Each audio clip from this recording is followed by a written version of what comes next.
Okay, so here's your second video of the same chapter. The chapter is Supernatural Phenomenon. We can now explaining lightning in terms of the charges. Large amounts of electric charges built up in the clouds in the sky before a thunderstorm. When two clouds with unlike charges approach the charges start moving with high speed through the air in between. The air, which is normally a poor conductor, cannot resist their flow. तो कैसे sky में जो lightning होती है उसको हम कैसे explain कर देखें. जो large amounts of electric charges होते हैं ना, जब वो क्लाउड में बनते हैं जो थंडरस्टॉर्म की तरह, दो क्लाउड जो होते हैं वो अनलाइक चार्जेस होते हैं, ठीक है, जैसे कि प्लस और माइनस में. चार्जेस स्टार्ट जब होते हैं मूविंग तो हाई स्पीड के थ्रू ये एयर में एक दूसरे से मिलने लगते हैं. तो ये एयर में नॉर्मली एक पोर कंडक्ट की तरह कैसे नहीं कर पाता है, ठीक है. लेकिन जब when this happen, we see the intense sparks of bright light in the sky. This is called lightning of the electric charges. लेकिन जब हम ऐसा होता है, जब आपस में टकरा जाते हैं तो इन्हीं को हम इंटेंस स्पार्क देखते हैं एज अ लाइटनिंग, ये जो आप देख रहे हो, ठीक है. समटाइम्स क्या होता है कि wind changes direction of the clouds and charges in clouds can be discharge into the earth. And this happen it is said to lightning has struck the earth. कभी कभी क्या होता है कि विंड जो चेंज कर लेता है अपना डायरेक्शन क्लाउड्स में, तो वो चार्जेस क्लाउड्स का डिस्चार्ज हो जाते हैं अर्थ में. तो इसे कभी कभी जब ये होता है तो हम लोग उसको कहते हैं कि लाइटनिंग अर्थ में स्ट्रक हो गया है. When lightning passes through a tree और a building it can them on fire. और जब वो लाइटनिंग पास होता है किसी ट्री या किसी बिल्डिंग के थ्रू तो वहाँ एक आग लगा करके चला जाता है. The fact that lightning is electric in nature was shown first by American scientist Benjamin Franklin, born in 1706 and died in 1790. He did this dramatically by flying a kite. He hung a metallic key from a kite and flew the kite into the cloud. When lightning struck, the key was found to be heated and the electric charge. Franklin pointed out that he drew out the electricity from the cloud into the key. The huge energy released during the brief discharge of the key. तो fact ये है कि lightning electric जो nature है, ठीक है. जैसे कि अमेरिकन साइंटिस्ट थे बेंजामिन फ्रैंकलिन करके, जिनका जन्म 1706 में हुआ था और वो 1790 में मर गए थे. उन्होंने ड्रामेटिकली एक काइट बनाया था, ठीक है, और उसको क्लाउड में छोड़ दिया था. वो लाइटनिंग स्ट्रक होकर के क्या किया था, वो उन्होंने एक मेटल का की उस पर हंग कर दिया था, ठीक है. लेकिन जब क्या हुआ कि जब वो आसमान पे गया तो फ्रैंकलिन ने ये पॉइंट आउट किया कि वो जो की था वो गर्म हो गया था, ठीक है. तो मतलब चार्जेस की वजह से तो ह्यूज एनर्जी जो छोड़ा वो उसी दौरान, तो वो की को गर्म करके वहाँ पे गर्म कर दिया. तो फ्रैंकलिन ने ये रिमार्केबल किया वहाँ पर कि बहुत सी यूज़फुल थिंग्स, जैसे कि जो मैन था जो वो पहला एक्सपेरिमेंट्स किया था स्प्रेडिंग ऑयल इन वाटर में, ठीक है.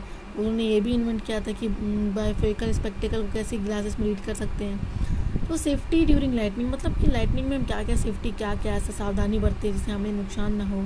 तो lightning strike is very dangerous, can destroy an entire building और a tree in which it strikes. It is advisable to take shelter in a safe place when you hear thunder and not to remain in open place. Below are given some simple precautions to be safe during thunderstorm and lightning. So here is some simple precautions which can be safe during thunderstorm and lightning.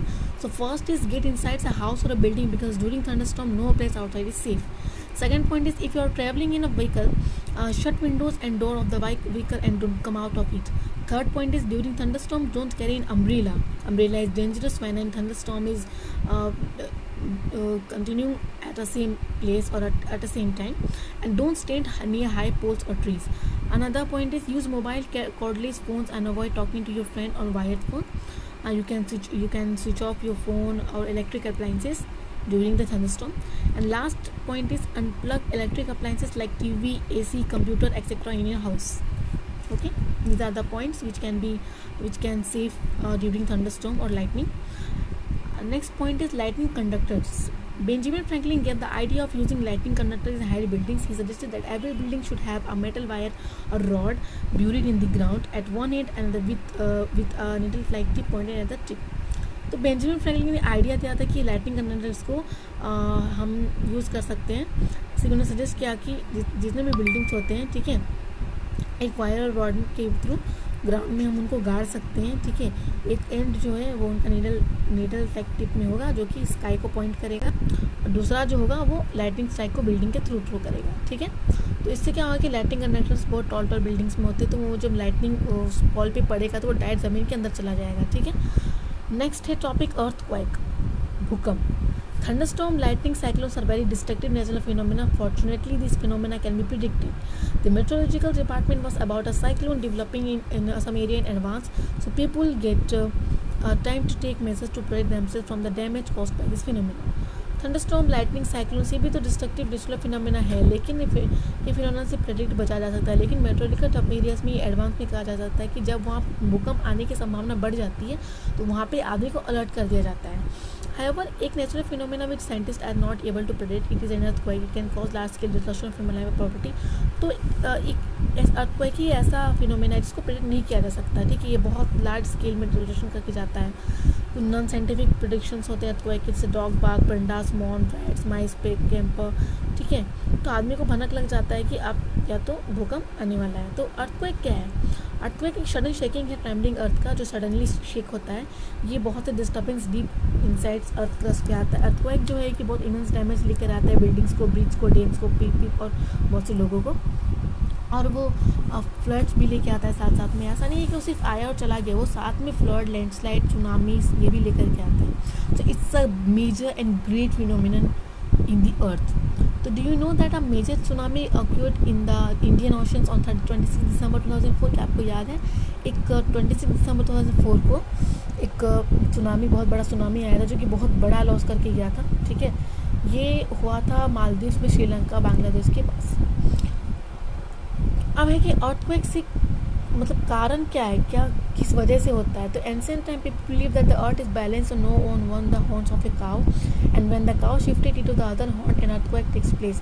ये काफ़ी बचकाने वाली बात है कि पहले के लोग सोचते थे कि जो अर्थ जो है वो गाय के एक सींग पर बैलेंस्ड है.